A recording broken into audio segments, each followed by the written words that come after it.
Okay. Assalamu alaikum, everyone. Welcome.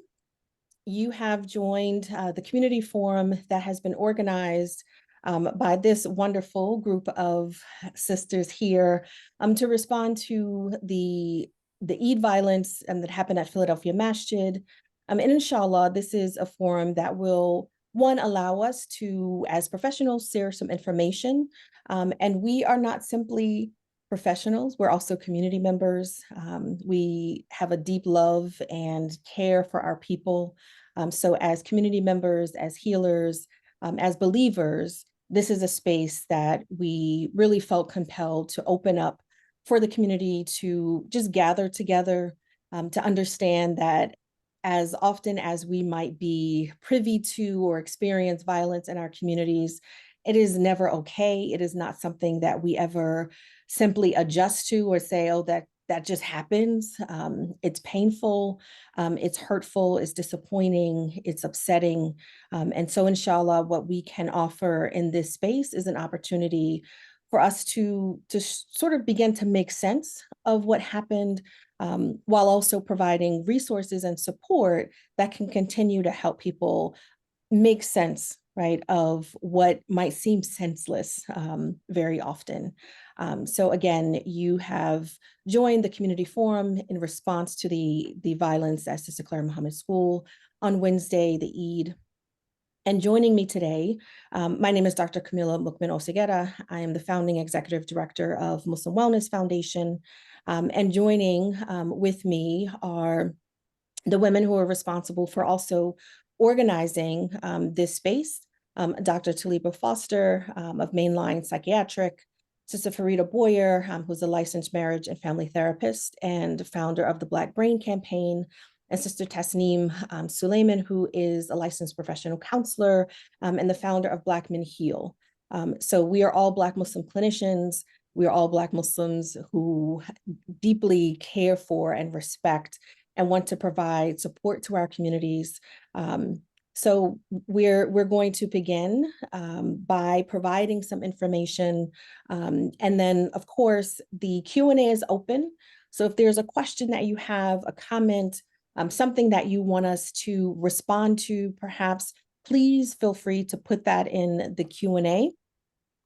And so what will follow over, inshallah, the next hour or so is some information specifically that we each would want to share with you all as a resource. And then we'll open it up. We want to, again, explain that the reason that we wanted to open this space is for us to gather. And there is something really powerful and healing about being in a space in which people are trying to come together and make sense, but also provide comfort and support to one another as well. So, Bismillah ar-Rahman ar-Rahim. Again, we want to invite you to be here and to be as present as possible. We will each take a few moments, or more than a few moments, perhaps about 10 minutes, to share some relevant piece of information that we hope acts as both informative, but also coming from a place of sincere love and care for the community. It's distressful, it's disturbing, it's upsetting, it's embarrassing, it's many things. And so perhaps together we can help build a more coherent story about what happened to help make sense. This is also news that didn't affect just the local community. It was state news, national news, international news even. And so there are a lot of eyes on Philadelphia Muslims, Black Muslims in particular, which adds another layer of stress. And so we want this space to be for us, it's by us. We are here as, again, servants, believers, healers, and being able to offer something, inshallah, that is meaningful for everyone who is gathered here. So what I'm going to share just very briefly is some terminology, some language that can hopefully, again, help us begin to think about what we are experiencing in our bodies, what feels perhaps still unsettling, right, even after so many days later. These things take time. So I would encourage you all to be very patient with yourselves, to breathe, right? To understand that when something unexpected happens in this way, we often don't know what to do. We don't know what to feel. We don't know what to think, but we are never alone. Allah subhanahu wa ta'ala is with us. We are with each other. And I firmly believe that in our community, we have everything we need in order to be there and to care for one another. So inshallah, if you'll bear with me.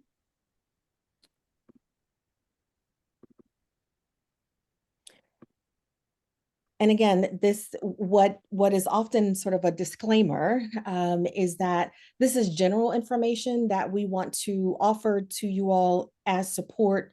And we encourage you also to begin to think about how you might connect with resources, therapy.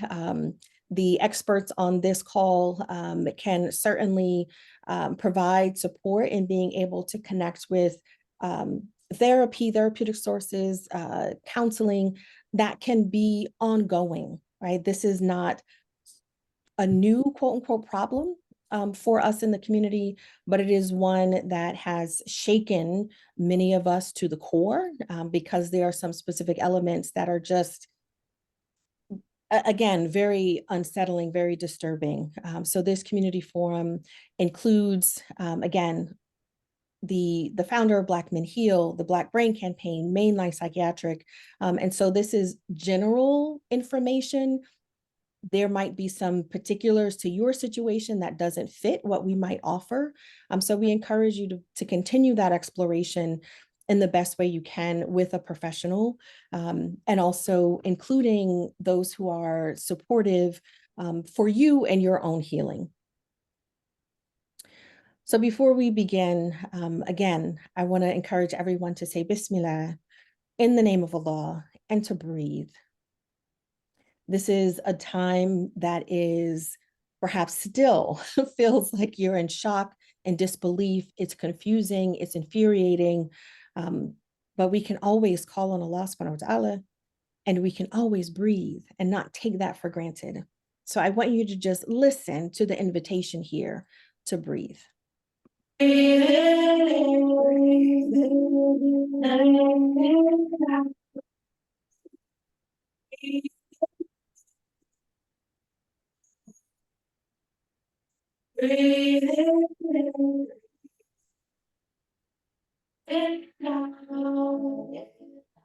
Breathe in.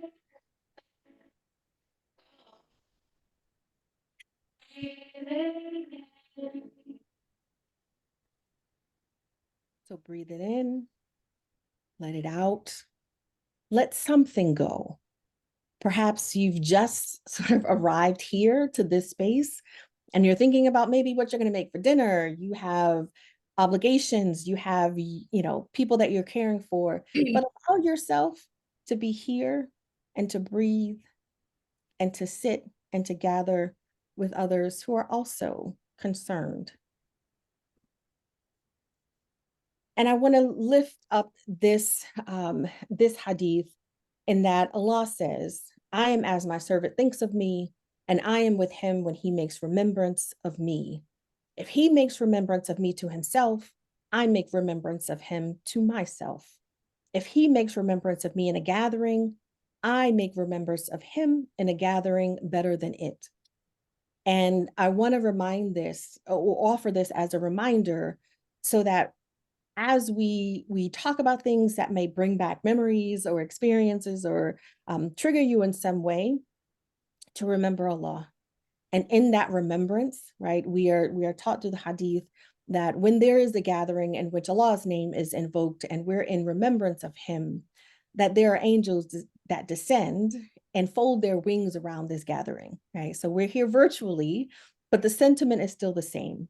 So when you find yourself, perhaps your heart is beating fast and you're having difficulty concentrating, to breathe, to remember Allah, right? And to remember that we have everything we need, inshallah. So it's only been a few days since what happened the gun violence, perhaps you're still plagued by flashbacks of where you were, what happened, the noises, the sounds, what you were wearing that day. These are all things that might be reminders of how difficult it is for you to continue to kind of move through your day as if everything is normal. So I want to just offer a couple of definitions, and then I'm going to turn it over to my sister Farida to offer additional guidance. When we talk about trauma, it is very general, right? It depends on the individual, but there are some things that we can sort of pinpoint as to what might cause a traumatic reaction to an event. And it is often these four things. Something happens unexpectedly, you were unprepared for it, you felt powerless to prevent it, and it happens repeatedly. So if you think back to Wednesday, if you think back to what happened, it was unexpected, no one could be prepared. Everyone might have felt powerless, right? And in fear. And it is also something that has happened in the city, in our communities repeatedly. And when we experience something like this that overwhelms our ability to respond to it, to cope with it, it can cause a traumatic reaction. So some of the symptoms of acute stress, right, which is a form of stress that follows a traumatic event. So within 3 days, perhaps up to 4 weeks after a traumatic event, we may have difficulty sleeping, difficulty eating, concentrating. You might find yourself being more irritable, moody, or perhaps you're even feeling numb, right? Everyone is saying, well, how are you feeling? What are you doing? And you feel detached even, right? That you feel this sense of distance from what happened, or maybe it's difficult to even recall what occurred. Something that is also a hallmark of this acute stress is feeling like something might be a reminder. Maybe it's a smell, again, maybe it's a sound, something that you see, someone's voice, and you start to think and remember some of those experiences, right? Where you were you trying to run? Were you on your way there, right? Were you trying to reach someone? After a traumatic event, you may replay these things over and over in your mind, and perhaps you even do it in your sleep, right? And it feels like you're having nightmares, or you wake up and your heart is beating really fast. And these are the memories that keep flooding back. So I want to encourage you to take a deep breath. And another. And just, think about where in your body maybe you're feeling tense, you're feeling like, you're clenching your fist, you're clenching your jaw.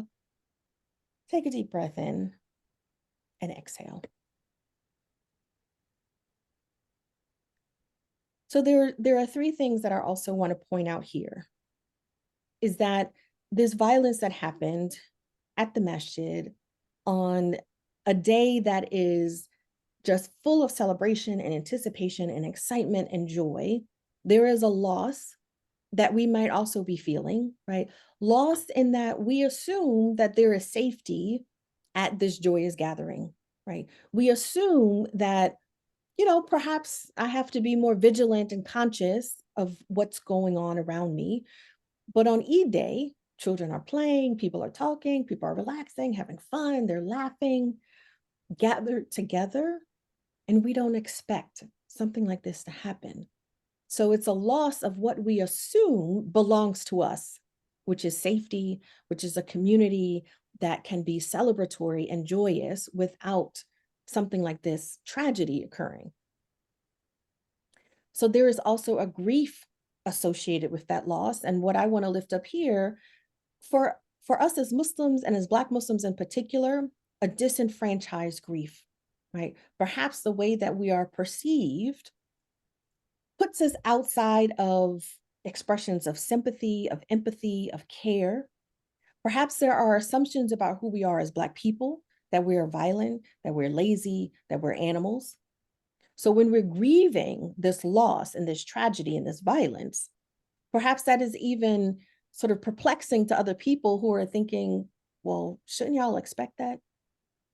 Right? This is the perception that others may have of us, so that they don't even maybe understand the grief that we feel. But we have to name that there is grief and loss, because this is a violation in many, many ways. So there is sorrow, there is distress, there is disappointment. And sometimes that sorrow might be expressed as anger. Like, I'm furious, right? I'm not sad, I'm angry, right? These are all things that we have to be able to name in order to understand how to cope with it better. And Allah says, so lose not heart nor fall into despair. So I want to turn it over now to my sister Farida to offer additional guidance and to offer also information about the Black Brain Campaign, which is based in the city of Philadelphia, that has been offering therapy and services free of charge to the community, and what many of us might want to take advantage of. Assalamu alaikum. Thank you, Sister Camila. I appreciate you all just getting together at a short notice to even put this together. I know that we all have a responsibility as clinicians, as Muslims into the community.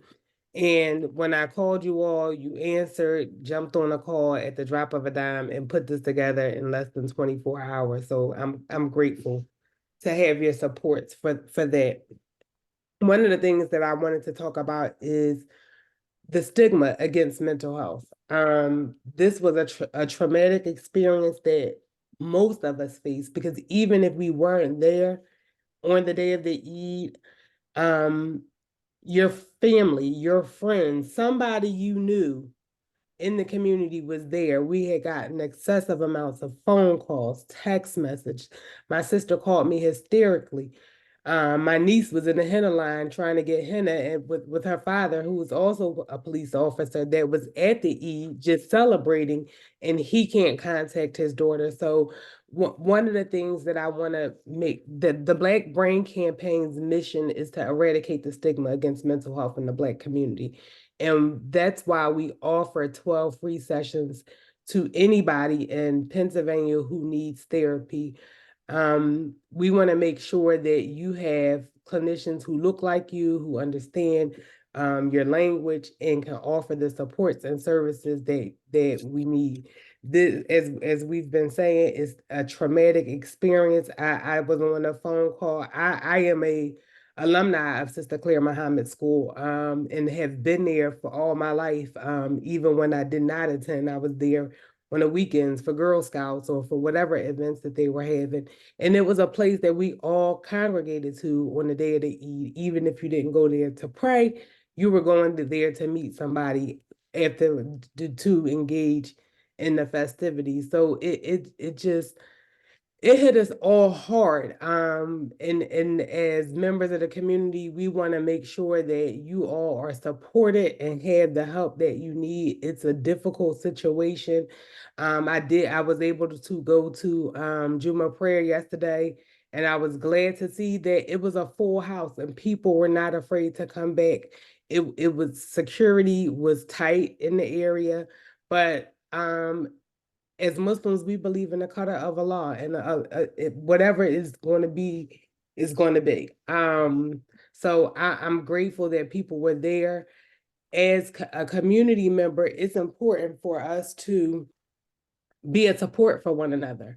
On April 27th, the Masjid wants to host a community event so that we will be present, providing resources, having clinicians on site so that you are there to have somebody to speak to. In the meantime, like I said, Black Brain Campaign offers 12 free sessions to anybody who needs it. You can go to our website, which is www.joinbbc.org.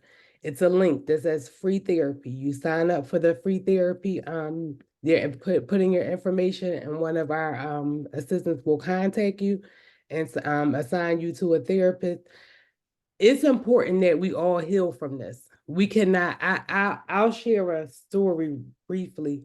I grew up in West Philadelphia, and it was May, I think it was May 10th, or I know it was in May, I think it was Mother's Day. They dropped a bomb on the move house.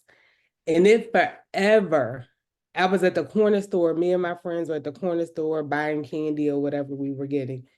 But now today, I realize that helicopters is a trigger for me. Once Dr. Camilla talked about triggers, hearing helicopters gives me an instant headache. So for a certain amount of time, if I hear them, I have to leave a space, because that's what it was like when we grew up on 61st Street. It was just helicopters and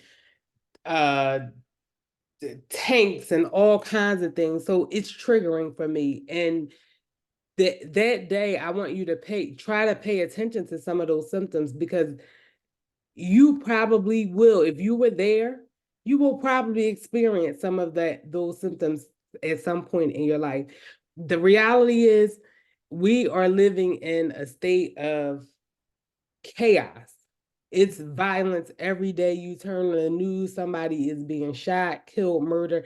You can go into a school and ask any of the children, do you know anybody that's been shot or killed or murdered? They're going to raise their hand, because that's just the reality that we live in.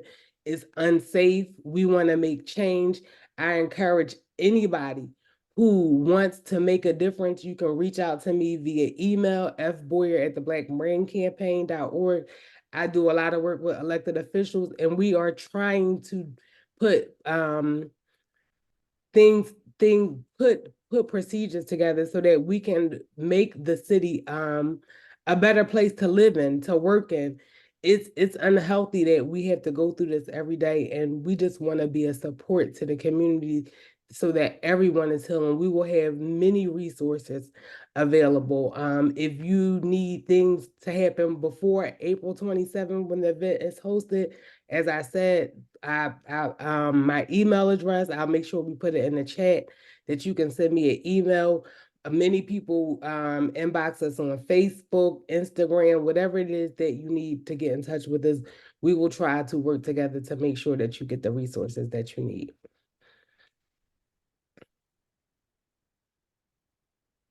Thank you, Sister Farida. I wanted to, um, I guess, ask if you could share a little bit more, especially around what a trigger is, right? You said just the sounds of helicopters can, kind of bring you back to a moment.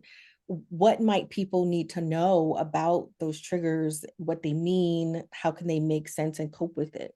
So as I said, like, the helicopters were the trigger for me. It took me back to 1985 when I was at the corner store, and hearing those helicopters, we were afraid. They dropped bombs, so the ground was shaking. So if you could have been as I said, in the henna line. So maybe seeing henna can become a trigger for you, because now I know I assimilate, and this is just an example. Seeing henna might be a thought of somebody's about to do a shooting. You don't know what the triggers are going to be for you, but I encourage you to pay attention to figure out. It may be a sound, it may be a smell, it may be a taste. You could have been eating some food and some good fish from the school, and it's like, now I never have a taste for fish again. Or when I smell the fish, it can be a trigger for you, and you don't know what that trigger is going to do to you. You don't know how it's going to make you feel, but I wouldn't you don't know how it's going to make you feel, what it's going to make you think about. But whatever if you feel something that's abnormal that you're not used to feeling, it's probably triggering you to have a different type of feeling. So pay attention to that feeling. One of the things that I encourage, especially parents, this is another thing that I want to mention. We have to really be attuned to the younger children, because a lot of times we don't ask them questions like, how are you feeling, what are you doing? Or even when we do ask them, they say, I'm okay. If you Google feeling words, you're gonna get a list of feeling words. You can even get, for younger children, there's some faces and expressions that can come up, and I encourage you to share them with children. Find some words that connect to the whatever emotions that they're having, so that you can get a better understanding of what is actually going on for yourself and for the child. Checking with them very often to see what's going on, how you feel. Do you remember what happened? Have a conversation with them about it. And those are some of the things that we plan on doing in the next few weeks to make sure that we're addressing the adults, the adolescents, and the children, so that there are resources put in place so that everybody can get what they need. So just to answer the question again, a trigger can be a smell, a taste, a symptom that you feel that's abnormal, that can take you back into that place where it makes you feel uncomfortable. It can give you a feeling of sadness, anger, or however you feel about the incident that happened. And it, to be honest, it can last a lifetime. I told you this event happened in 1985, so it still triggers me today to hear those helicopters. So it could, but it's important for you to get the help so that you can understand what it is that you're going through. So that's why when we talk about the importance of therapy treatment, we want to have clinicians available who you can process those thoughts and feelings with. If you're having a triggering moment, that it doesn't go unbothered, that you can actually explain it to somebody who understands what you're going through, so that you can be able to process it and get through it. Thank you. And I think, one of the sort of, it's tragic because we're meeting under these circumstances, but I think one of the beautiful things about the community is that we do have experts, right, that can help explain. And sometimes this terminology, this language that's everybody uses, right? Oh, I'm so triggered, but sometimes I don't know what it means. So thank you for offering that really simple explanation. And I'm hoping that, people who are listening, and there's some questions, but that they can start to notice, like you said, right? Something, maybe my heart starts to beat faster and I have no idea, like that never bothered me before. But now if I see too many people, right? Or if I see too many young people gathered, it makes me nervous, right? And so just being able to identify some of the moments that people recall and they start to feel afraid, right? Or they feel like they're right back in that moment when it happened. We don't talk enough about the diagnosis in the Black community. Anxiety and depression is one of the top diagnoses in the Black community. So those triggers that we're speaking of can be brought up again by the but you may see those symptoms of anxiety and depression just going through that experience if you're triggered by some of those things. So that's why it's important for you to pay attention to it. I tell people all the time, write it down in the notes section in your phone. Right now at 7:57, I feel my heart palpitating, and it's lasting for about 5 minutes. So then when you get to therapy, or you get to see a psychiatrist, that you can explain to them what is actually happening for you in the moment. Thank you. I'm trying to keep up and offer some of the things in the chat so people can follow along, because I know it can be a lot to take in, but this is being recorded. I just want people to know it's being recorded. We'll put all of the information together so that you know how to reach each person and follow up on those free therapy resources as well. So Shukran, thank you, Farida, for that. Sure. I want to now tap in my sister, Dr. Saliba Foster, who is the medical director and founder of Mainline Psychiatric, to also offer some guidance around what's happening and what people might be feeling. Assalamu alaikum. Thank you for having me. Before I get started, I do want to thank Farida for reaching out. It's literally been 24 hours. She reached out, gathered a group of women, group of sisters who understand that as Muslim women, that it is our responsibility to uphold the community, to nurture the community, and to take care of the community when they're in peril. So I want to thank you, Farida, and then Camilla, Tasneem for coming, Camilla for putting this beautiful presentation together. Tasneem, everyone for just coming together. I appreciate it. And I appreciate you guys including me in the conversation. So just to continue on with Farida was saying and what Camilla said earlier, I just want to talk briefly about trauma. So my name is Taliba Foster. I'm a child, adolescent, and adult psychiatrist, which means that I went to medical school and I am able to prescribe psychiatric medications and also provide therapy. So I want to talk briefly just about trauma, just how it affects your body from a medical standpoint. So we as a people have been disproportionately affected by trauma. The geography, crime, income, discrimination, education, and like Farida said, most importantly, which keeps it all a secret, stigma. Because we are affected by traumas that way, we're constantly in crisis. It's chronic. Camila talked about the acute trauma, the event, which happened on the Eid.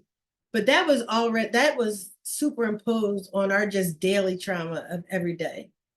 Gaza, the elections, being Black, trying to pick your child up from school, just there are 1,000 issues, 1,000 reasons why we are hypervigilant. We are actually functioning now in a state of crisis, which means that your central nervous system is up and ready to go, just waiting for the next shoe to drop. So when you come to the Eid, and the thought is, again, like Farida, I attended Sister Clara Muhammad. My mother was the first resurrection. I don't know if people will even know what that means anymore.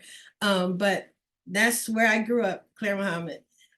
So many janazas that Clara Muhammad was just the hub where no matter where you were, everyone would come back to Clara Muhammad. No matter what masjid you decided to go to, everybody would still meet at Clara Muhammad. So it became like a sacred, neutral masjid. So when everyone came to the masjid to let their burdens down, to relax, finally, there's a shooting, and then you become even more hypervigilant than you were prior to going into the masjid. We know now that if you are exposed to continued trauma, it causes physical issues, psychological issues, and behavioral issues. So from a physical standpoint, you get chronic health conditions. Your brain development in children is impaired. They don't think as well as other children. Their cognition is off. Psychologically, emotional health is not good. Problems with cognition, problems with socializing, social difficulty, which is why kids are trying to solve things not by talking, but by violence. They have impaired brain development and problems with socializing with each other. Then you have to look at behaviorally. It causes delinquency, substance abuse, and abusive behavior. So those are the effects, no matter where you are in the world, that if you are under chronic trauma, these things will happen to you. The good thing is, that was the bad news. The good thing is that us sisters, we got together in 24 hours, and the community is also alert and ready to go, calls for action. Like Frida said, there's another event on April 27th, but we're a resilient group, and where there is great crisis, there's great opportunity. So do not despair. This happened, but we are going to take our city back. We are going to take Clara Muhammad back. But we all have PTSD on some level. Okay, let's just be honest. Whether you're, racial justice, COVID, there's a lot of fallout. And while it would be excellent for you to come to therapy and be, even think that therapy is a thing or that therapy works, that's not realistic. Also, we know that there aren't many culturally competent therapists. So people who speak your language, people who, you don't have to put on airs for, you can just be yourself and, be your whole self and bring your whole self to session. So if you're not quite ready for therapy or therapy isn't available to you, what I'd like you to do in the meantime to help with your PTSD are a few things. The first thing is I want you to make sure that your family feels safe. however that looks for you, that you are trying to, pull your family together in a safe place. If you can. If you can't, seek help from the community to make you feel safe. The second thing is I'd like you to maintain your routines. Don't change. If you were going to Clara Muhammad, I haven't been to Clara Muhammad. I'm going back. Okay. Maintaining my routines, maintain your routines. Do not go off track. Encourage activities. Try not to isolate. Although you're afraid, others in the community are afraid to come out to the community. When you're talking to your children about these things, be brief. We don't have to revisit the shooting. Be brief about the trauma and then the solution. What are we going to do moving forward? Take breaks. We don't have to talk about the actual guns all the time. We can highlight the big important points, but you don't have to revisit the event over and over, especially with children listening, because they internalize it. No new responsibilities. Don't take on nothing new. Okay. You're already traumatized. This just made it that much worse. No more new responsibilities, nothing else. Try to take something off of your load, because this is a load that you're now carrying.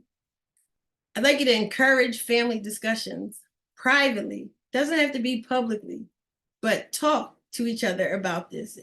Doesn't have to be at work.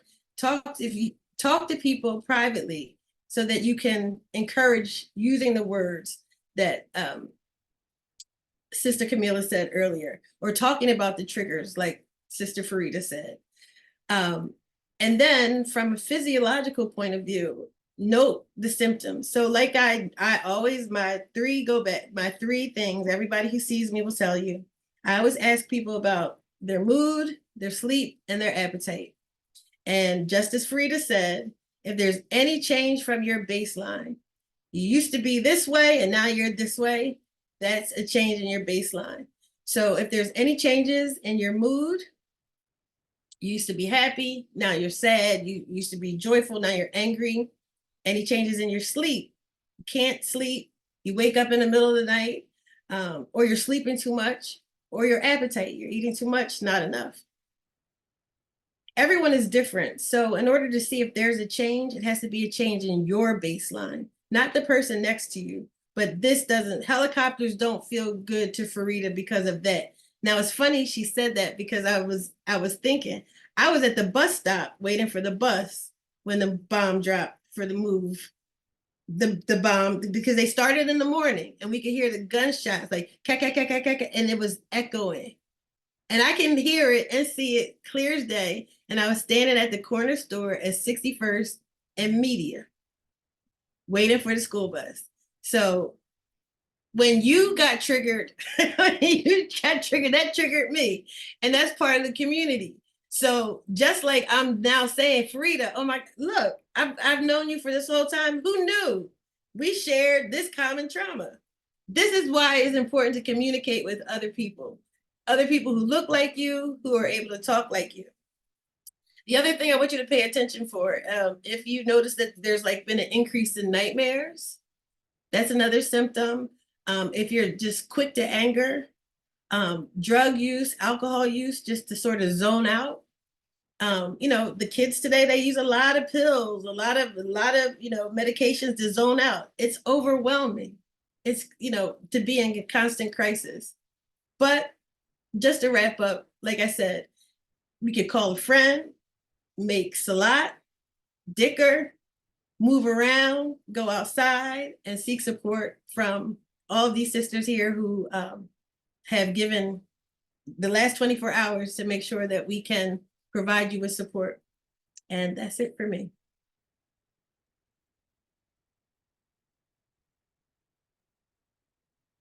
That was really helpful. So I'm adding what you're saying to the chat, and hopefully folks can see that.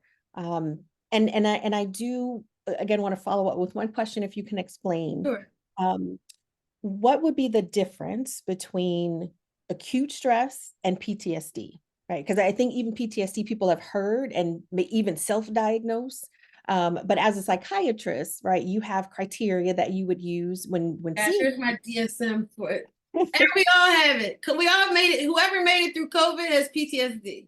Okay, so Basically, so if you're looking at it, so like Sister Camilla said, one event is usually an acute trauma. It could be a weather event, it could be a shooting, it could be, that you witnessed something. If those symptoms aren't resolved, making me try to remember back, was it 30 days? I believe it's 30 days. It then becomes chronic.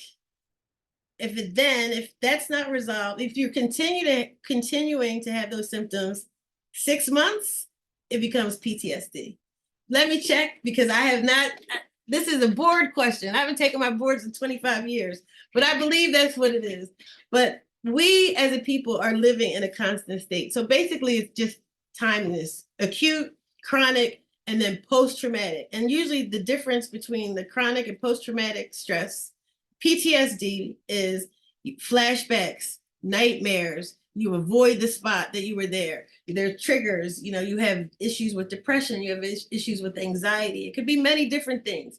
But that's usually the difference. For acute trauma, it happens, but you're able to rally and get over it. The constant assault, which again, geography, income, discrimination, education, stigma.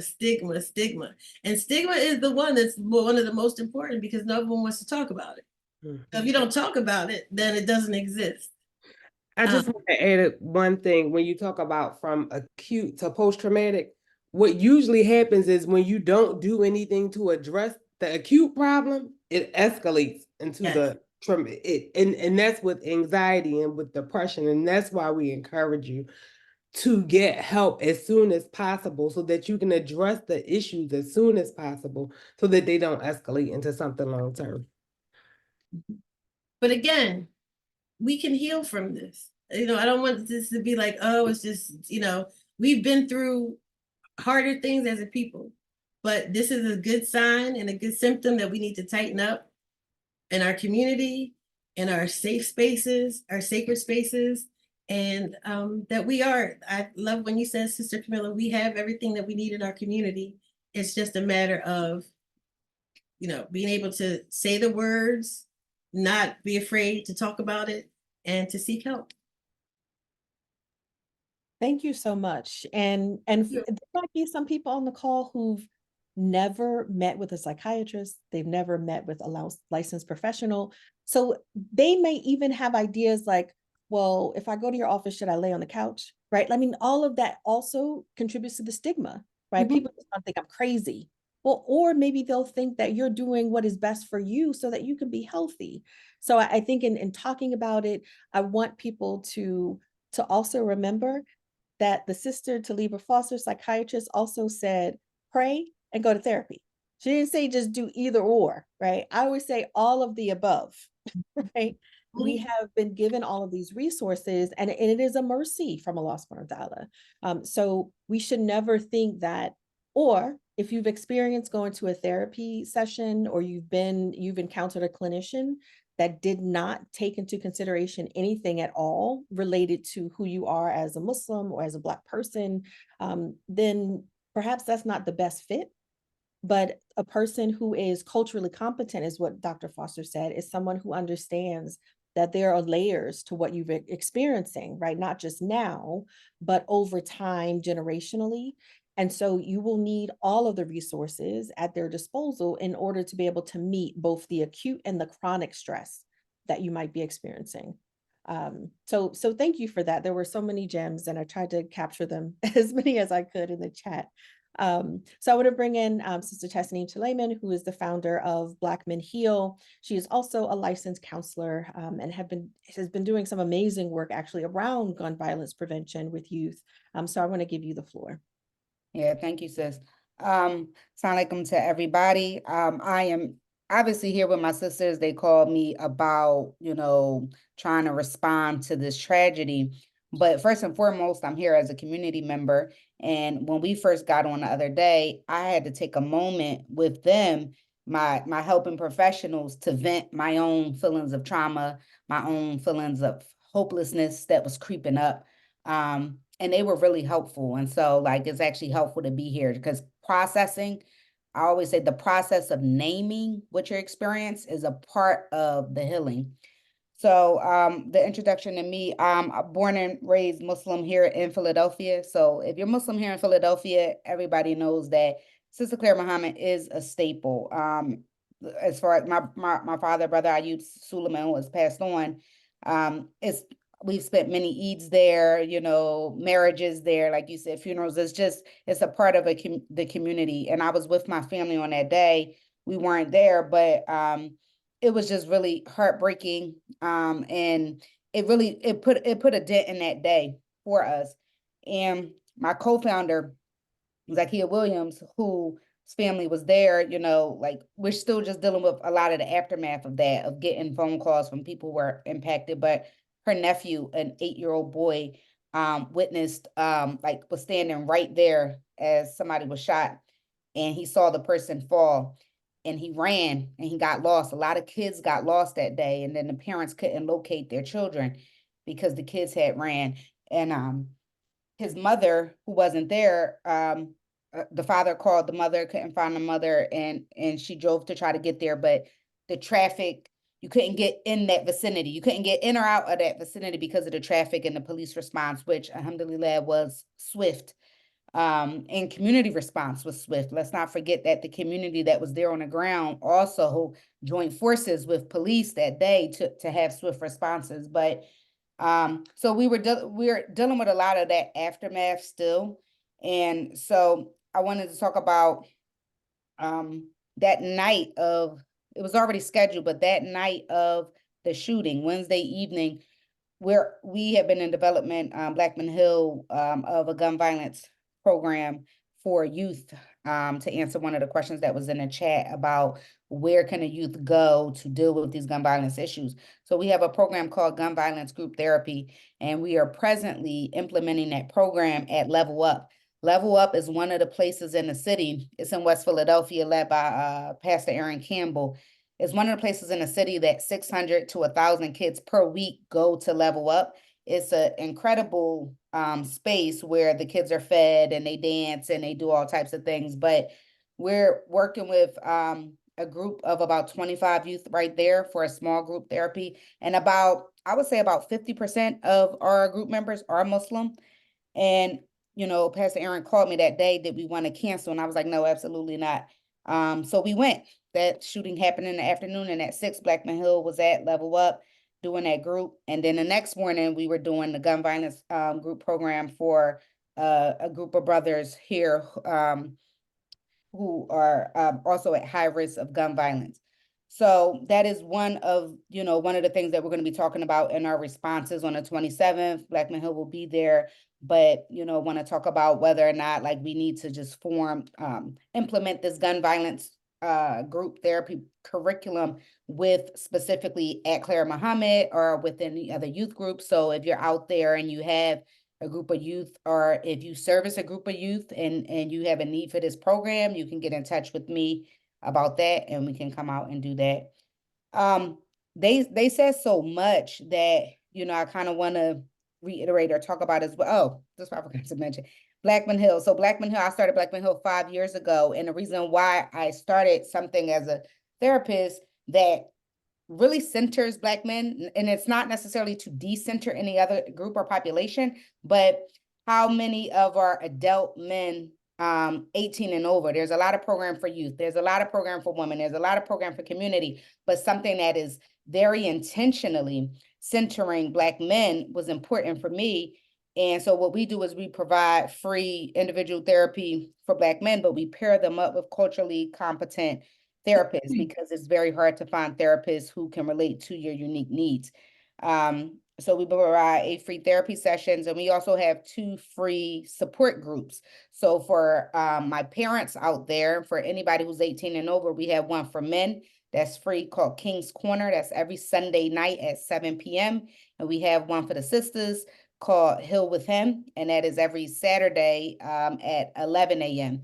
And they're virtual. And so if you're not actually ready to step into an individual therapy space, if you're not ready to make that level of commitment, what I love about the groups is we have people from all over the country who join these groups, but you don't have to be on camera. You don't even have to speak. But again, being able to hear, and I promise you, you will. Every week there's a different topic applicable to mental health issues. And every week you're going to hear someone else speak your story that you may not have been able to name or speak for yourself. And even that is freeing for you, because it's like listening to a song lyric or listening to a soar, and the bar is like, oh wow, how did they know? And so that's what I really love about the group. So you can sign up for all of these resources at Blackman Hill, whether or not it's the individual therapy or the groups. And for the youth, we have this gun violence program as well. So they had talked a little bit about the trauma, PTSD. We also, Blackman Hill, we also have a partnership with Penn. A couple of our providers have been trained in prolonged exposure, which is for extreme PTSD symptoms. And so if if somebody's having extreme symptoms and it is really impacting their functioning, their day-to-day functioning of work, or being in relationship or doing the things that they need to do, they could also contact us for that. And that could be men or a woman or children for the prolonged exposure. But the one I've been, tasked with building this curriculum, right, for the gun violence program, and trying to take what we all know on this as the panel, like this clinical language, and how do you translate that and make it relatable to our community and especially to our youth.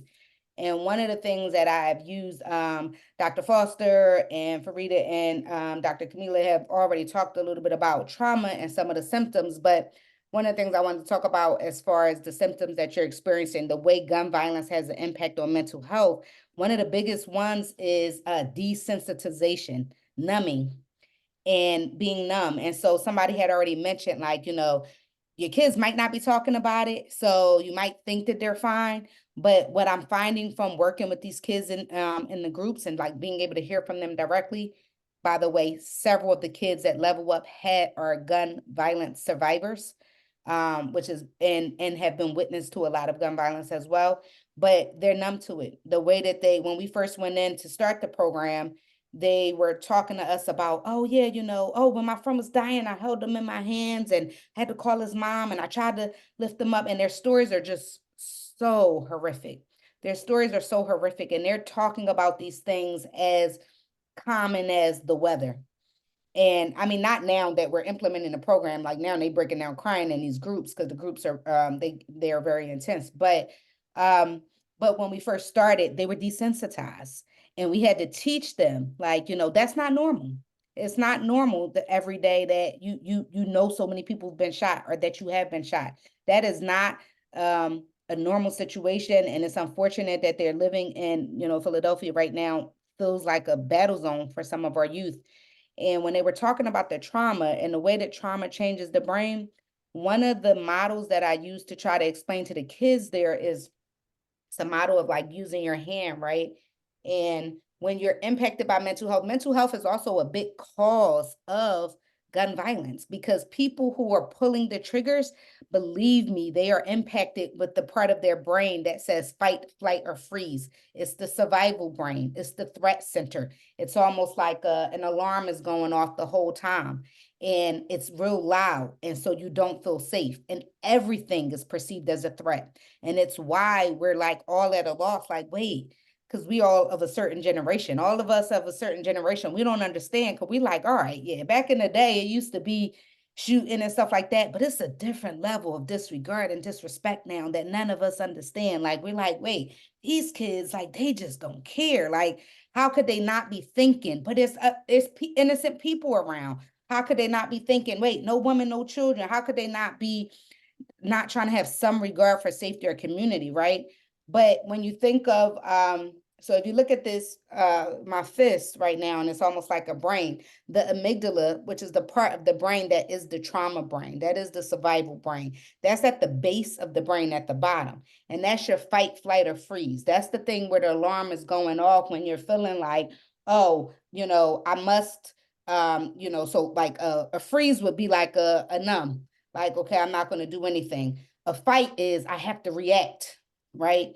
our flight is I gotta run. Like if somebody come in and shoot and we don't have time to ask no questions, we just gotta go, which is what happened the other day. So, but the thing about the brain and the way the neurons work is the neurons go from the bottom of the brain, the base, to the top. So if this is the amygdala and it's at the base, and then if you want to get to the top of the brain, which is the prefrontal cortex, this is where we make decisions. That is where logic and reasoning comes in. So a lot of times if you're in this part of the brain and the neurons need to go up to the part where you think, hey, wait, maybe that wasn't a threat, or wait, maybe I shouldn't, react. Maybe I shouldn't react with a fight or a shooting. That part of the brain is not even getting accessed because only this part, it's like a real loud alarm that's going off. And so, what I am experiencing with the gun violence groups is recognizing that we're working with the most vulnerable populations of they're most at risk of being shot, and they are also most at risk of being the shooters, because we can't forget that these are kids. A lot of times these are kids that are shooting, and they're also traumatized. And so mental health is a huge, not only is gun violence having an impact on mental health is having an impact on gun violence, because it's mental health issues untreated. Let me mention that. We all got mental health issues, like Dr. Foster said. If you here today, if you on this call, congratulations, because you have survived the worst of your days. You survived everything. But I almost guarantee that there is some level of mental health that has been impacted by the experiences that we've had in the world. It's almost impossible. Like you can't get out unscarred right now in the world that we live in. And that's why treatment is just so important. And I'm just so grateful to be able to be providing that treatment to our community. And just to be able to be a part of this group with these sisters and trying to see how we can respond to our community. And I am a big believer of those closest to the problems of the community or those are the closest to the solution. And that's what this is, because all of us are from Philly, right? All of us grew up Muslim. I don't think you can get any closer right now to this type of event than what you have on this panel right now. So I'm grateful to be here. Dr. Camilla will make sure that you guys have our information. You could go to Blackman Hill to sign up for any of those services that I mentioned. And I'll make sure that you guys have my contact information as well. Thank you so much, Tasneem, for that. And I also tried to capture some of what you shared in the chat. And it made me think about a question that I hope each of you can answer. Because of the chronic stress, right, is generational, the trauma that we've experienced and now younger people are experiencing in very particular ways, even post-COVID, what would you say is perhaps something that is viewed almost like a culture trait, right, or personality trait that is actually a symptom of trauma, right? Just, So even some of that like desensitization, like, oh, I don't feel nothing, I'm strong, like this don't bother me, that's not normal. Mm-hmm. We should be allowed to feel all of the things that we're feeling because this is distressing, it's disturbing. But sometimes the response is, well, I have to be stoic, I have to be strong, like I'm not going to cry about this, or else I'll be crying forever. So something like that I think people might need to hear, right, is either a reaction to trauma or untreated mental health, but almost has become something like that we don't view in that way, right? It's kind of like a collective reaction or expression that sometimes we have to be able to say, no, that's not healthy for us. Mm-hmm. Does that make sense? What I'm trying to describe? Yeah. Yeah.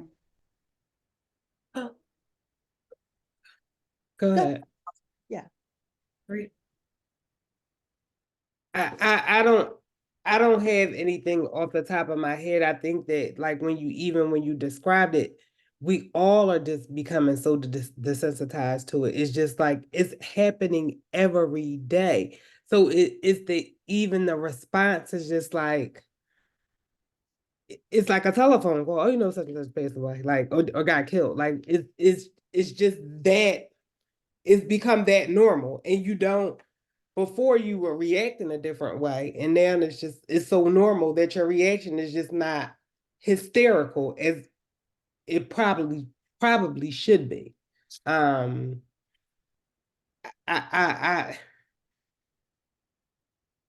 as a clinician, just as a mother, wife, whatever, it's overwhelming. It's just overwhelming to hear this every day. It's a lot.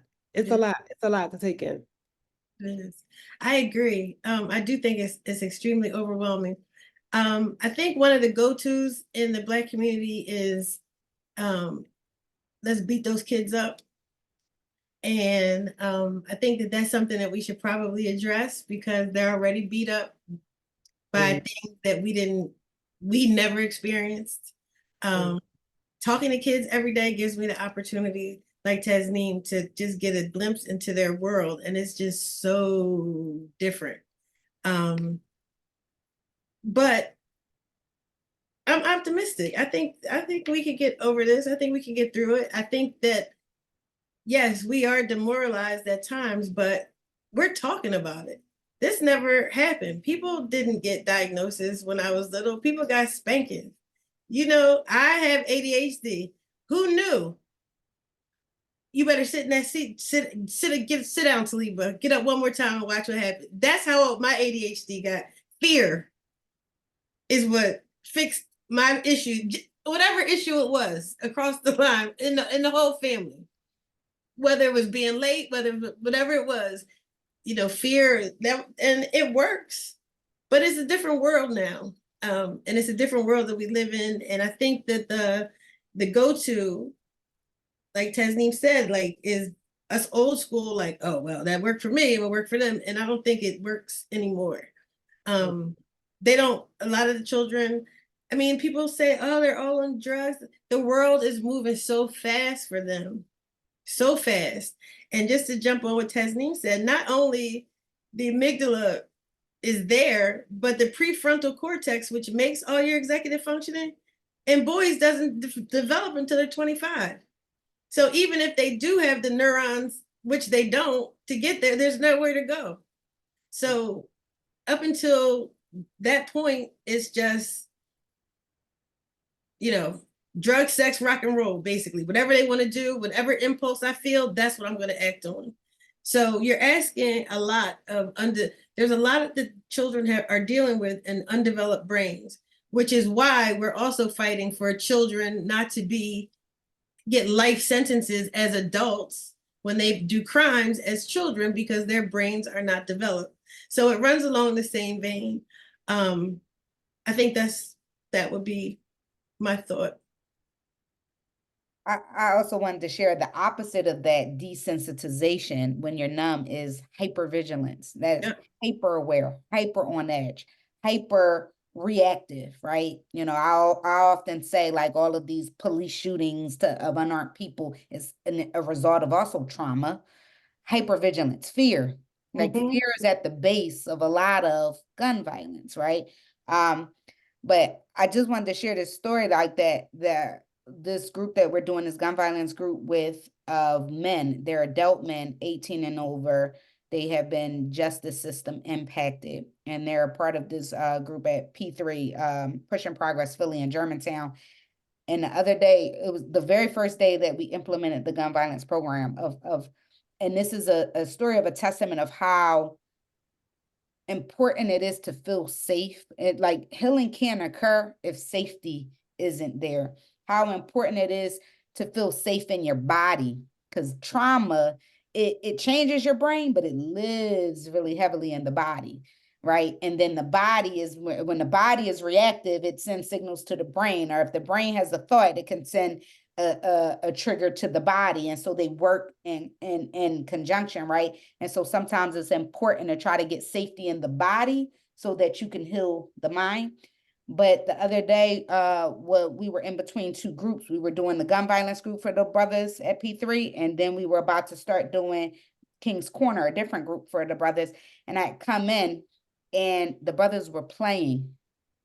And it's been with me. I've been carrying this really because it was a beautiful thing to see that my facilitator, who's amazing of that, his brother Kyle Morris, he had them playing. They had a paper cup and they were just in two groups and they were just throwing a cup around. And I took a video and I've been looking at their faces and it's joy in their faces. They just was free. And even the staff was like, we would have never been able to get them to do that. We don't know how y'all got them to do that. But it was a beautiful thing because I'm thinking like, it's not much difference. Wednesday night, we do level up. It's the youth. Thursday mornings, we do P3. It's not much difference. They just older, right? And how much the brothers at the P3, it was just such a beautiful thing because after our very first group, they were almost childlike. They said, can y'all come back every day? Are y'all gonna be like the people that say they gonna come and they don't really care? Are y'all gonna be the people that just keep coming and give this trauma? They knew the language because they've been in programming. They were like, are y'all gonna just be doing this trauma bonding and trauma informed care stuff? But what they really wanted was like, do y'all really care about us? Do y'all see us? Do y'all love us? Can you help us make us feel safe? And those to me are the prerequisites of healing. And that's what I love about Black Men Heal, because that's what it's about. It's about like, how do you create a sense of safety for our men first? Because, and Dr. Camila brought this up the other day when we was on a call of how there are leaders. I know there are leaders on this call, community leaders. I never considered myself a community leader. When we get these type of calls, when there's a trauma, I'm just a psychotherapist, right? But because we're doing this work for the community, we are community leaders because we get them calls, right? And so people are looking for you to lead something, but we need it too. Everybody needs it. Everybody needs this treatment. And I just want to reinforce that point because there are folks on the call, and I would remind, even when you are responding to a crisis and that adrenaline kind of like propels you, and perhaps you're not sleeping very much because people are reaching out and saying, what are we going to do? Or this is what happened. I need support.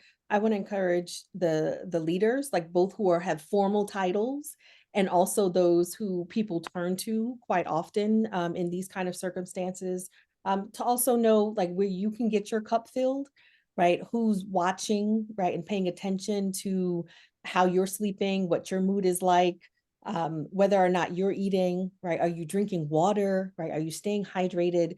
So all those are simple things that can become or get neglected when we're experiencing a crisis, is also important, as Dr. Foster said, to maintain a routine, right? If you were going to go for a walk, go for a bike ride, right? Just take a break, take a nap, like do something that can also help you regulate your body and your emotion better. If you're so exhausted that you can't think, you can't make good decisions, right? You're just not in a place where you can be as effective and as helpful and as supportive as you can be. So I want to invite, there was someone who raised a hand, there were questions. So if you have a question that you want to just speak or just something that you want to share, I want to give folks an opportunity to do that before we close out the space today. So I saw a hand of someone named Otis Redding. So I just bumped you up so that you're able to talk. If you still have something that you would like to share, please do so. And then next I have Brother Bilal Qayyum. Brother Otis?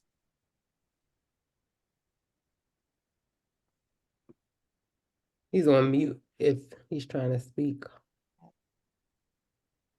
Feel free to unmute yourself.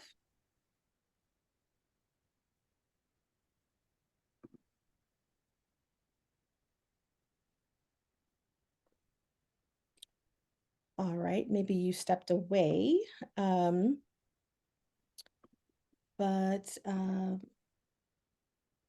Brother Bilal. Good evening. Can you hear me? Yes. Assalamu alaikum. Assalamu alaikum. Walaikum salam. First of all, I am very glad I'm on tonight and listening to your comments. Because of it, four sisters being on, and as a male, I really appreciate the comments, and I'm learning. One of the things I try to do is learn every day, even though I'm in my elder state of my life. But I just wanted to make a two quick comments. And I'm sorry that I see the sister from Black Men Hill. I think she's off. She's still on. She probably can hear you. Okay. I was at the park before the shooting happened. And I went, and my question, I put it in about we have to engage the youth. I saw immediately when I was at the park, there was the elders, older folks were more towards the mosque in the street eating. The young folks were all up in the park towards the top of the park, towards Gerard Avenue. And what I do a lot of times is I go out, even when I'm in the streets, I speak to young folks. That's when I made that comment in the question about engagement. I literally went up and saw the different groups of guys standing around, and I went inside their groups, gave my salams, and shook each of their hands. A lot of them were surprised that I was doing that. Because I realized once again, they're all up on the top of the park, but nobody was coming up and talking to them. So that's why I do that. But I also felt, and I guess this is part about the feeling about trauma, something was not right in that park. I got the feeling that something was going to happen. I didn't know what it was. So I left and I went up to 29th Street, to the eve up at 29th and Lehigh, from Philadelphia, Germantown Masjid. And they literally hundreds and thousands of kids up there. And they were acting up, which nobody talks about. But what I realized when I got up there and I got the call, there was a shooting. I wasn't shocked. Well, I was more shocked about the shooting and how it happened. But I wasn't shocked that something would have happened because once again, my street knowledge, I picked up that something was going to happen. And I was going through a thing. I was going to come back to the park, and I said, no, let me just go. I've actually came home because I didn't want to be in that kind of mix at that point. But the second part of the point I really wanted to make is I go to the Juvenile Justice Center every week and talk to the young men. And Thursday I went in and I went into the pod where they hold the young men. And I went into what they call a sight and sound unit. 9 guys were in there, all 9 guys, eight Black youth and 1 Latino. They all were Muslims and all of them had murder charges. So I wanted to go in that unit that particular day because I wanted to talk to them about what happened Wednesday.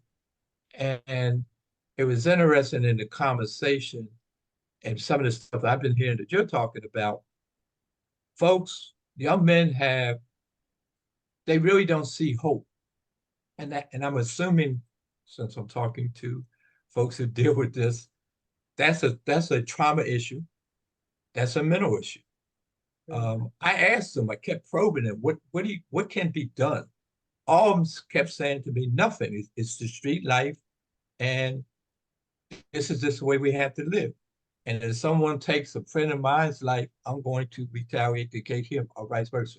Now, once again, you heard me say all 9 of them have murder charges. The last conversation I had before I was leaving, one young man said to me, you got to understand this is generational and we need a new generation to break the cycle, which I found out very, very interesting for him to say that. But what I find out when I go into the Juvenile Justice Center every week, the key thing that I find out, these young men don't have hope. They really don't. And that's what we got to break. And part of breaking that hope is we got to engage them. And I know about the Liberal Arts program. The minister out there is doing a tremendous job. I know about Black Men Hill. I go on those sessions on Sundays a lot since she started it. But I really believe that part of the solution is going to be is how do we really, about young folks, how do we really have a process now to have an open process to engage them and have discussions with them on all kinds of levels. My last comment is quickly, and I talked to Ryan about this. We got to concentrate on how to build families again. The destruction of the families is causing a lot of problems we have now. I talk a lot about white institutional racism, how it affects violence. Black men are isolated. Black men don't feel they're going to be, anything in this country because of the white racism that's going on. So all my discussion now, I always bring up the issue about white institutional racism and also how we can rebuild families. Last comment I really want to make, and I don't know if you all have experienced this. Brother Bilal, I'm hearing, Brother Bilal, I just- that was the last comment. no, I know, but let me just quickly say this, because this is going to be a directly, I'm hearing from the young men that they dislike their mothers as much as I'm hearing from them about the dislike for their fathers. That's new. That is a new phenomenon in our community. They talk to me, and I'm not going to say the words they use, against their mothers, like they talk about against their father. That's a new phenomenon in the Black community because mom is always the staple of the community. So we got, as we move forward, we got to look at all this conversation that they're giving to figure out how we're going to move forward to really begin to solve a lot of our problems. And all of it's probably related to mental health issues. That's my last comment. Thank you for allowing me to share. All right, alhamdulillah, thank you. There's another brother, Sharif Petty, who also had something that he would like to share. Assalamu alaikum.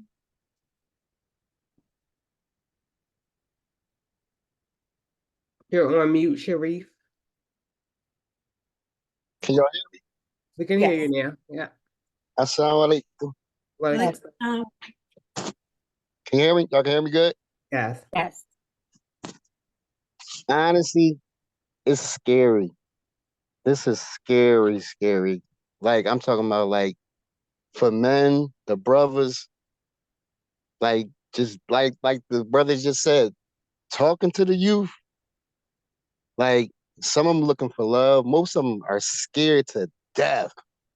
Like, nerves are, and I'm from Southwest, so, like, we just got a kid that died last night. We so numb to it, like, you don't even stop past the house and see the people no more. You give them their days and just kind of like, like it's to the point now, honestly, like I asked the question, like, I knew that was capable. I didn't expect it to happen at the end, but I knew it was very capable of happening because of the war going on outside. Like it's a deep war going on. Like some of them be generational, but most of them I'm learning now is mental. It's like they suffering. The drugs, and I'm gonna stand on the drugs first. The drugs, maybe problems at home, the men, and it's still some good men around that talk to the young boys, but most of them like they'll turn on you. So it's a thin line that we gotta stay at with them because you don't want them to think you're against them and rooting for them other guys because they slick with it. And they don't care. Like they don't like that whole Southwest massacre that happened. I just left my brother. It was one of his sons. He's so traumatized. Like his other son is traumatized. He won't come outside. And I just had my own experience alone. Like what she said, like at Black Men Hill, like the layers of trauma as they lay up, and once their brain crash, like it's just like it amazed me how it happened to me because I realized I'm like, wow, like like triggers. Tinted windows are a trigger for me. Tinted windows. Just by watching the shootings and stuff that happen. And the guns that these kids got, honestly, are military style type guns. These are military style type guns. I'm telling you straight from like, I'm in the jungle. These are guns that cops don't even own. So my whole thing be like, like how they get these guns, like, so quickly. They get these guns so quickly. And the Sharif, I have scary a part, question. Sharif, I have a question for you. What do you think you can do to make it better? honestly, me, you know what I started out by doing? Giving them salams and speaking to them and talking to them and just trying to get to the, see where my generation went wrong. I'm 48. A lot of these are my friends' sons that's getting killed. My friends' kids' sons, they getting younger and younger and younger. Like these kids really, they 13 and they from 13 on up, and they really can shoot a gun. Take them apart by way of YouTube, put them together by way of YouTube, and then they get the songs. And then you have honestly, this my biggest question. Radio station. Y'all play this drill music and y'all know what's gonna happen. But for the views and everything else, it's they monetize. And at the end of the day, the songs that some of the songs they play, people get killed right after these songs. And it's scary. Like it's really scary. Like for me, I isolate myself to the point where it got bad. And I'm a trooper. I'm still gonna go outside, but I'm so aware. And something told me, like at the school, not to go down there. I don't know if it's like hyper awareness or just my nerves. I'm like, no, something's going to happen because these guys, like honestly, you can't go to them candlelight visuals. You can't really. I'm skeptical about going to janazas, and that's bad. Like I'm almost scared. I watched that Upper Darby Cemetery fill up so quick. It's scared. It was like out of body within a year. I'm talking about like 30 kids in Southwest, like all friends like you may know or connected to people. And it's layers of trauma. So, Brother Sharif, thank you for sharing also about kind of the symptoms that you've experienced and what you've observed. And I also want to encourage, I guess, especially in this space, to acknowledge some of those feelings. I think there are times when we want to move to what might be a solution, right? But even you said just talking, right? That I think, we're thinking there has to be some kind of billboard size, right, solution. But if it's just, I give salams, hey, how you doing? I mean, for some of those children, they're children, right? No one ever asks them sincerely how they feel, right? And Yeah. so if you're feeling some kind of fear about how they may turn, right? I mean, there's something that's very, I'll just say it, very evil that happens in a community when we're afraid of our own children. Mm-hmm.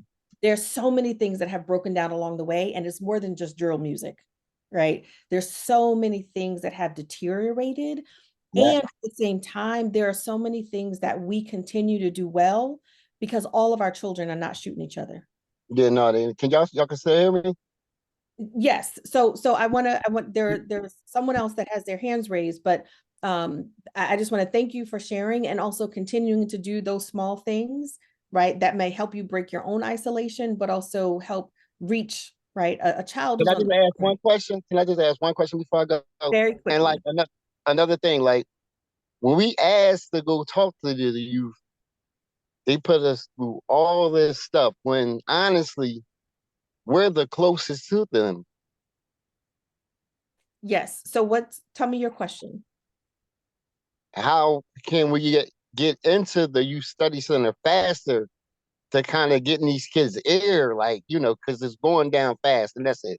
So, okay. So I would say that's a bigger conversation, but I also wonder, like, in our own family, in our own circles, who are we talking to? Right. Yeah, And we so got our nephews and wanna all of them. yeah, we want to reach, the kids who are in the youth study center, we want to reach them there, but there are children that you are connected to, I'm sure. That Right. we want to reach before they get to the youth study center. And I think Yeah. that's important because a lot of times people will reach out to me, well, my son's here and here, can you help in this way? And it's like, why didn't you call me when you know he had a gun in your house? And this escalated into something else. The other thing that I want to address really quickly, because I thought about it when Bilal Qayyum was talking, I took a group of young people out to dinner because I just wanted to know what was going on from them and hear it from them. One of the young men said to me, and I'm like, I'm considered his aunt. He said, I'm Farida. He said, we don't have a village. These kids don't have a village anymore. You know, you guys were raised with a village. He said, they don't have a village.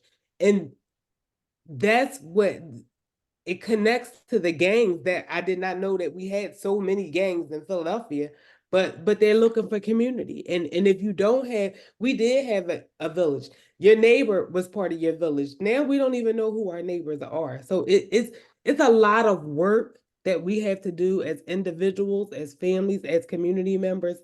And it just starts with us. We can't wait for anybody to do this work. We have to do the work ourselves. I agree. And as Muslims, we know what we're supposed to do. We know what we're supposed to represent, and we know, what kind of examples we're supposed to set for our family. It was a big thing when you left the house, you represented your family. And those,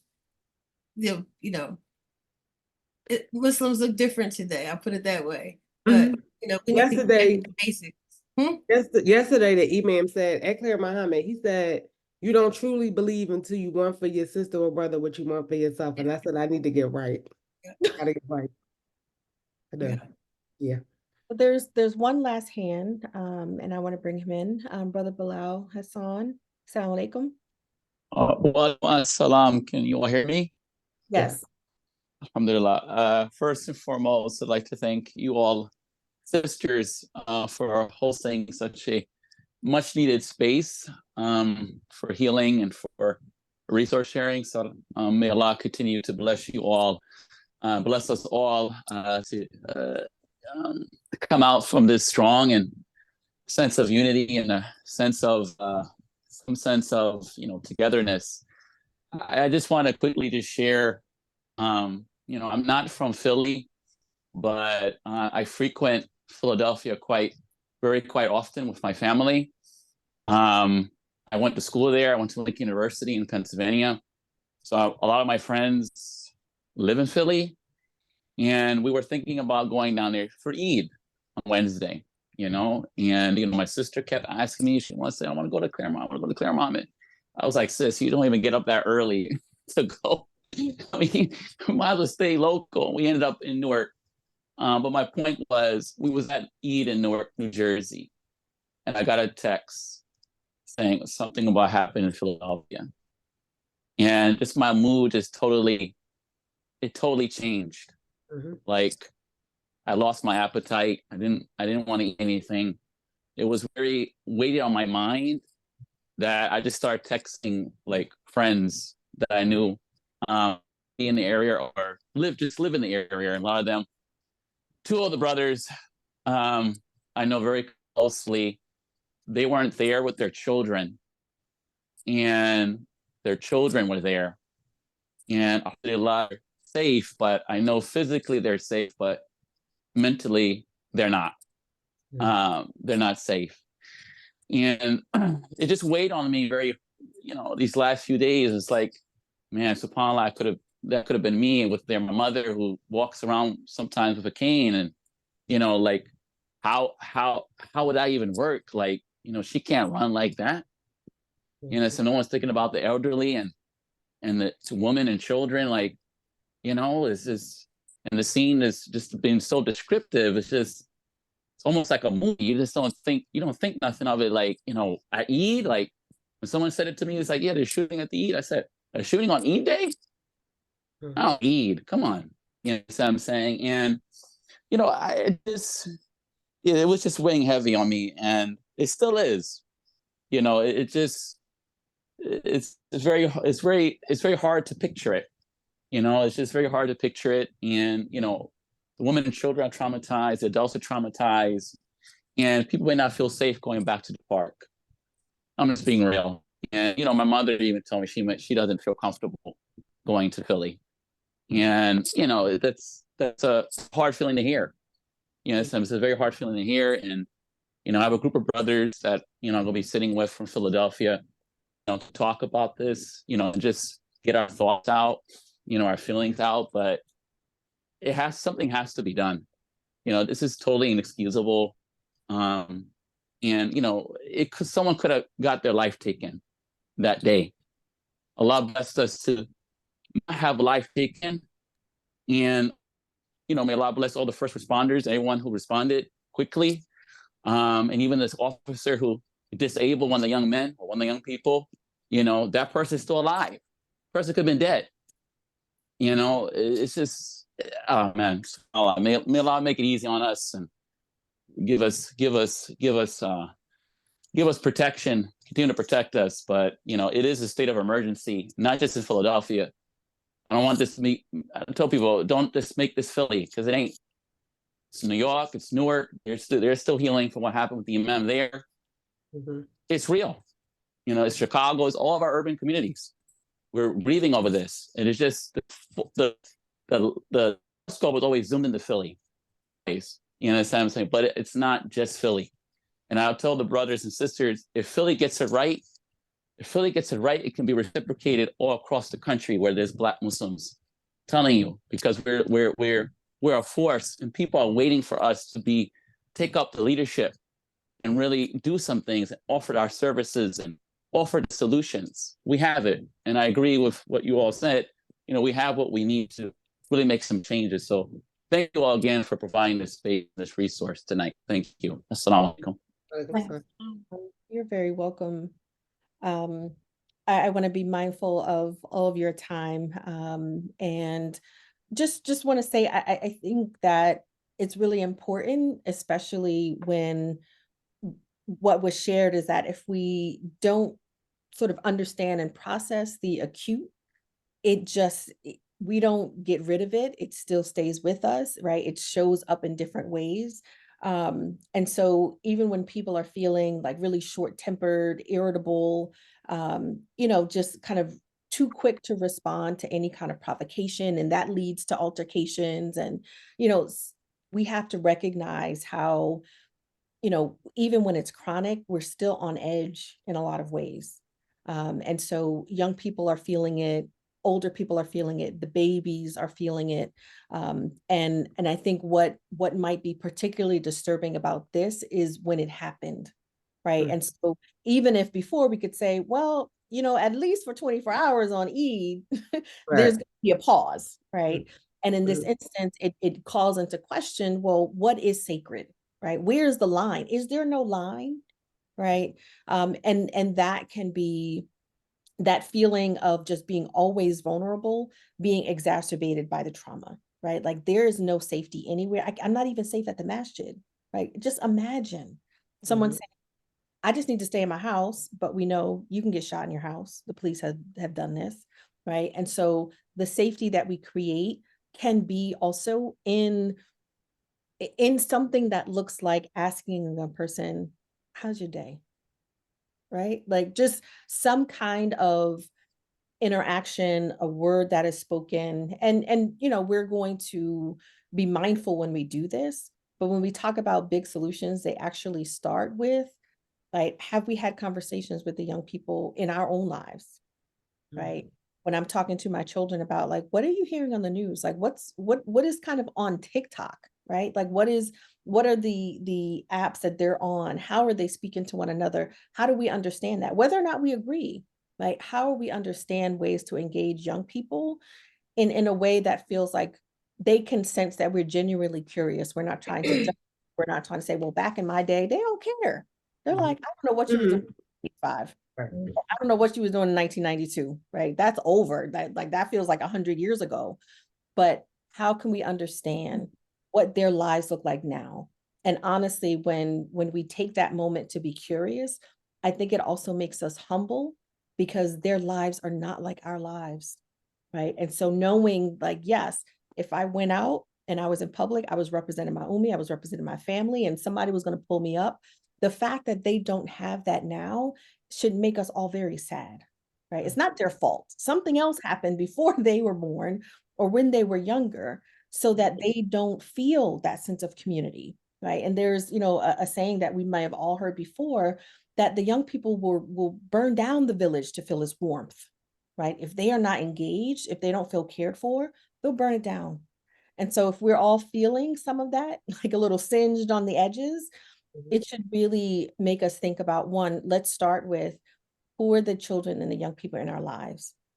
Do they know that they're cared for? Do they know that they're loved? Do we tell them, or do we assume, right? Or do they feel like, you know what, when I'm talking to my older, my 19 and my 21-year-old, they're like, the world is literally falling apart, it's burning, right? I don't know what my life is going to look like in 20 years. Well, I have air to breathe. Like, you have climate change, you have violence. So they're feeling kind of like an existential kind of hopelessness, but they need to know that we love them and that we care for them, right? And the things that we do and the sacrifices we make are so that they can have something like a good life, right? And so I want to thank you all, because I know you all care, right? And not just because you're a professional, but you're caregivers, right? You have people in your life, you're believers, right? You're committed to your community and you want to see it thrive. And so I want everyone who joined us to know that if you have questions, submit it to one of these very capable expert Black Muslimas, right? To answer your question, like, I've been thinking about therapy, but I don't know, I'm kind of afraid. Like, these are the kinds of questions that we want to be able to provide answers to help the community along in a healing journey that we desperately, desperately need. So this recording will be sent out. Another sister, Sania Brown, wasn't able to join us, but she is the founder of Just Breathe LLC. She is also a therapist, and she has offered, for those who have registered, a free grief journal that she's going to take with her. She's going to drop off at Philadelphia Masjid.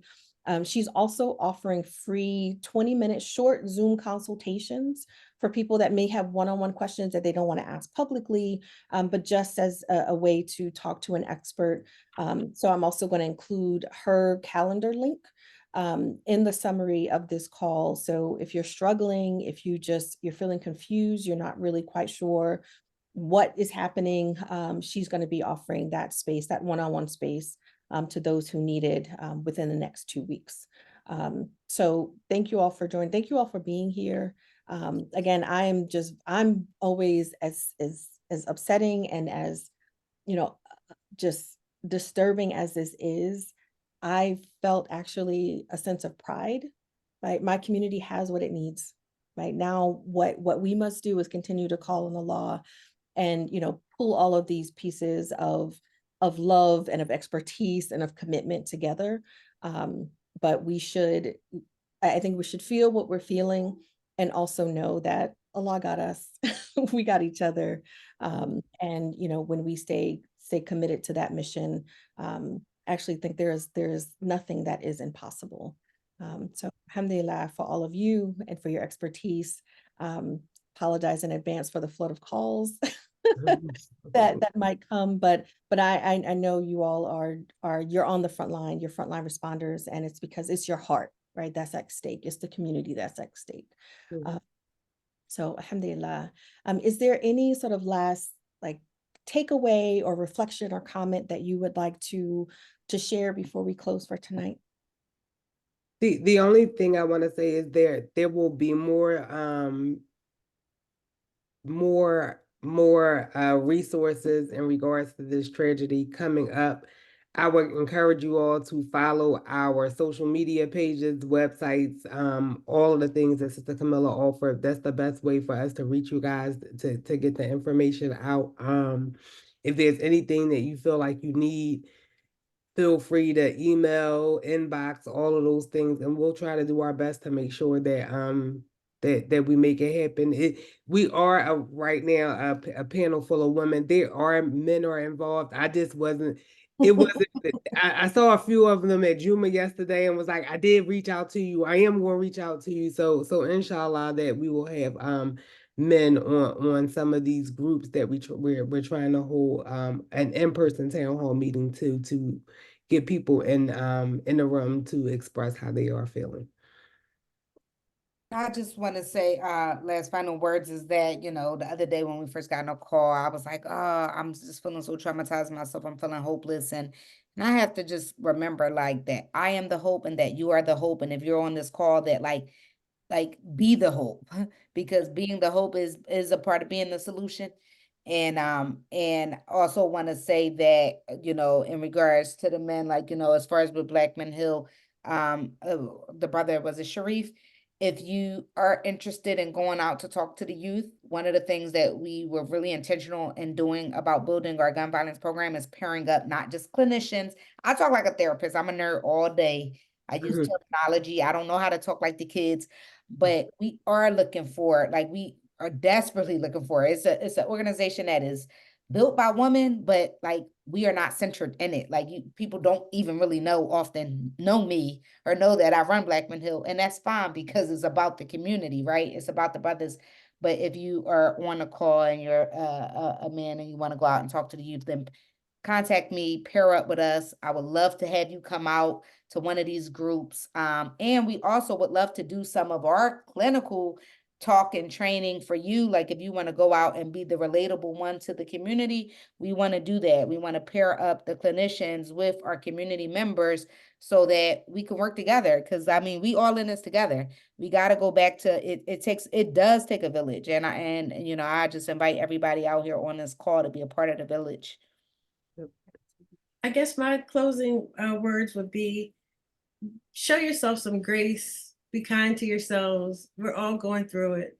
Like Tasneem said, it's a hard time out here, and healing isn't linear. So it's not like you feel good Monday, you got to feel better on Tuesday, Wednesday, Thursday. Oh, I don't feel better by Friday, I'm done. It doesn't really work like that. You may have a good day, might not have a bad day, but the goal is for your good days to outweigh your bad days. And by doing that, reaching out to your community, trying to reach out for resources. And again, these women, I think we can turn some things around. Inshallah. Inshallah, inshallah.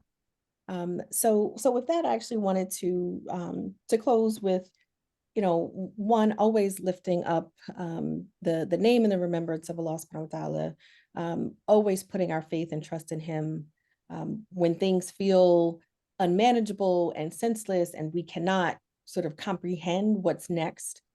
Sometimes it is prayer, right? It's, let me just make some 2 rakats and go to sleep, right? Like there's nothing more that I can do on this day, but Allah can do it all. And so when we remember that, it should feel like a relief, right? I don't know, but Allah knows, right? And that might be just a solution for that day that provides some grounding and comfort. But I also want to share these words from Alice Walker. And she wrote, maybe be connected to each other, maybe know the range and depth of feelings in ourselves and in each other. There is vulnerability, fear, love, rage, hatred, compassion, courage, despair, and hope in ourselves, each other, and the world. May we know our most authentic feelings and voice them when we speak. May we tap into soul and spirit when we are silent together. May we form and become a circle. Be silent and feel the clasp and connection of hand and heart. Then each in turn speak for yourself and listen to each other. Put judgment aside.